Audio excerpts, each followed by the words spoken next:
Hello everybody, and welcome back to another video. And today, I'm going to review the Switch 2. Now personally, I did not buy a Switch 2. I borrowed my friend's. His name is Jay Rodel. Link will be in the description. He's got his own channel. Go subscribe to it. Anyway, let's get into the video. So, I played the Switch 2. And it was a lot of fun. I'm going to be straight up honest about that. Mario Kart World was an amazing game to play. It was an amazing first game to play on the Switch 2. And that was the only Switch 2 game I played, personally. But it was just a great game overall. But let's talk about the Switch 2 more. And I think the first thing I want to talk about is the console itself. It feels nice. It feels very, very high quality, very durable in the hands, very nice to hold. The Joy-Cons are definitely a good size. I think even with people with smaller hands, they can figure out a way to use the Joy-Cons and make them still feel comfortable. So I will say that it is a very good high quality console, and even putting the Joy-Cons on the side, it feels really sturdy, even more sturdy than the old Switch. Like, I don't think I can pull those off. And it's very nice, it's very easy how you just click the button on the back to pull the Joy-Cons off. Very nice, very simple, very intuitive, if you know what I mean. So next part of my thing, I'm going to talk about the Switch 2, like the software itself. When you first boot up the Switch 2, it looks just like the Switch. It looks just like the Switch. They need to, it does not feel next gen, I guess I should say. They basically copied the Switch and pasted it onto the Switch 2. And they also did that with Mario Kart World. For Mario Kart 8, the selection menu, basically the same thing as Mario Kart World.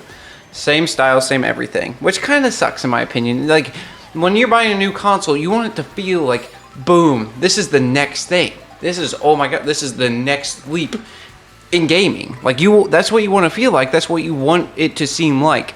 The Switch 2 does not do that very well. The games, though, the games and the way they look, beautiful. Feels next gen. Feels great to play. From even on the handheld to the TV. Looks amazing. And the dock is way better than the first Switch dock. I'm going to be very honest about that, too. It has fans in it. It's just a good dock as well. So, I mean, my overall rating for just the Switch 2 itself, very good console. I really liked it. I'm not going to buy one personally. I don't like what Nintendo's doing with their games. And now I'm going to get more into, like, I guess the Mario Kart World review. Because that's kind of what this video is also about, is the Mario Kart World review as well.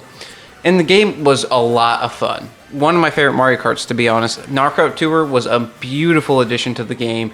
It's very fun just to kind of drive around the map as well. That was also a lot of fun to do. But Knockout Tour is what I really got hooked on and really, really liked.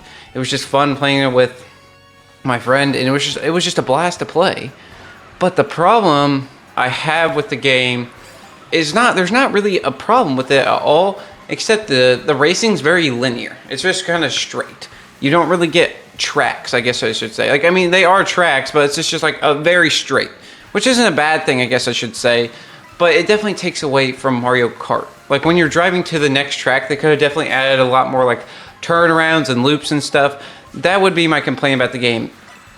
And I feel like it kind of sucks there wasn't a story mode for this game. Considering this game was, like, 10 years development, I mean, the game is polished to oblivion. I will say that. It is polished to oblivion. There is hardly any glitches, hardly any like thing wrong.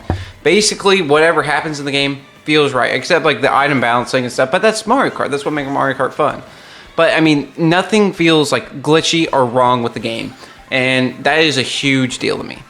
But the next thing I want to talk about is the story mode. Like I said, there should have been a story mode in this game. Something that you can take your time. Again, this game would take forever to 100% complete. Getting all the costumes, complete all the missions. Like, there's definitely things to do, but they should have added something huge to this game. I mean, this game was like 10 years in development again. I mean, it's a good leap. It's a big leap. They did a lot of very creative, interesting things with this game, but it did fall short for me in that category. And now I also want to talk about, is the game worth $80? No, it's not. And I don't think any game out there is. Literally. I don't think a single game out there is. And again, is what you put the price on. If it's worth it to you, that's fine. Like, if the game's worth $80 to you, then buy it. Like, if you think the game's worth $80, then buy the game. That's not my problem. But to me personally, I don't see this game being worth $80. I still think it should be a $60 price tag. For the amount of content you get and the game itself, definitely a $60 game. I mean, I would honestly, it's very close with Mario Kart 8 Deluxe. We'll say Deluxe. It's very close with Mario Kart 8 Deluxe in how the game plays, replayability, quality of the game. Like, it's very close to that game. So I still don't see this game being worth $80. Again, it does a lot of new different things, but also I still see Mario Kart 8 kind of being worth the same thing. The only additional thing that kind of ages out Mario Kart 8 is the costumes in the mission mode.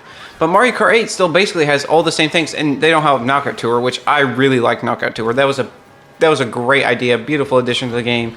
I mean, it's not like a new concept, but it is a very good, and I love the way they did it. It was very cool how, like, you go to these different maps.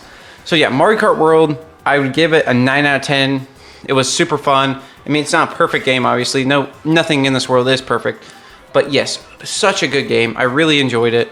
Back to the Switch 2 review, I guess. So yeah, and the Switch was very simple. I mean, it's basically the Switch 1. If you had the Switch 1, it's basically like the same like layout format overall, except it's more powerful. And that's what I want to get to. 60 FPS on Mario Kart 8 or Mario Kart World felt amazing. Oh my, that game in 4K too, it looked beautiful. I mean, it legitimately looked so gorgeous. Again, this game was polished to oblivion. But yeah, and it runs Switch 1 games super well too. We played Mario Tennis Aces on it. Very fun game to play. And it also looked really well. Like, it looked good and it ran perfectly. I had no issues with it when I played it. So yeah, I mean, just flat out, straight up, just it's a good console. And now I want to talk about, is it worth the $450 price tag? And I've said this before, and again. 100%. 1,000% I do.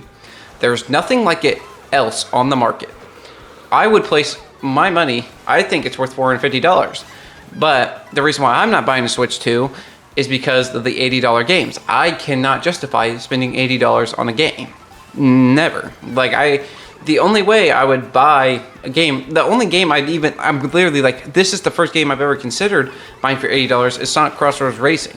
That game I have a lot of hype for. I'm really excited. Sega's doing a lot of cool different things with it. So that game I'm actually thinking about spending $80 on.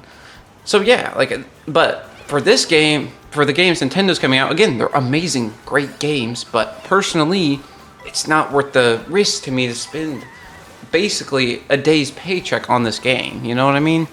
So yeah, that's kind of it for the review. Again, a great console.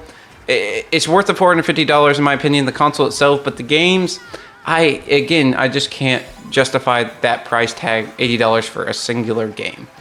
So yeah, I would, if you were asking me, if you were like, hey, should I buy a Switch? If you think it's worth the money and you're willing to spend that much on the games, definitely. I would 100% buy a Switch if you're willing to pay that price. Because it's worth it. I think the price of the Switch is worth it, but not the games. But the Switch is a very high quality console. It doesn't really have any faults with it. It didn't have any game lag or anything to it. So yeah, I mean, it was just a fun console to play. And yeah, so again, if you're asking me, I personally would say no because of the prices of the games. I don't really want to support Nintendo with that, and prices of the Joy-Con, just everything's way overpriced with them right now. So that's why I wouldn't want to support that company. But yeah, that's really all about it I have to say. And yeah, as always, have a great day.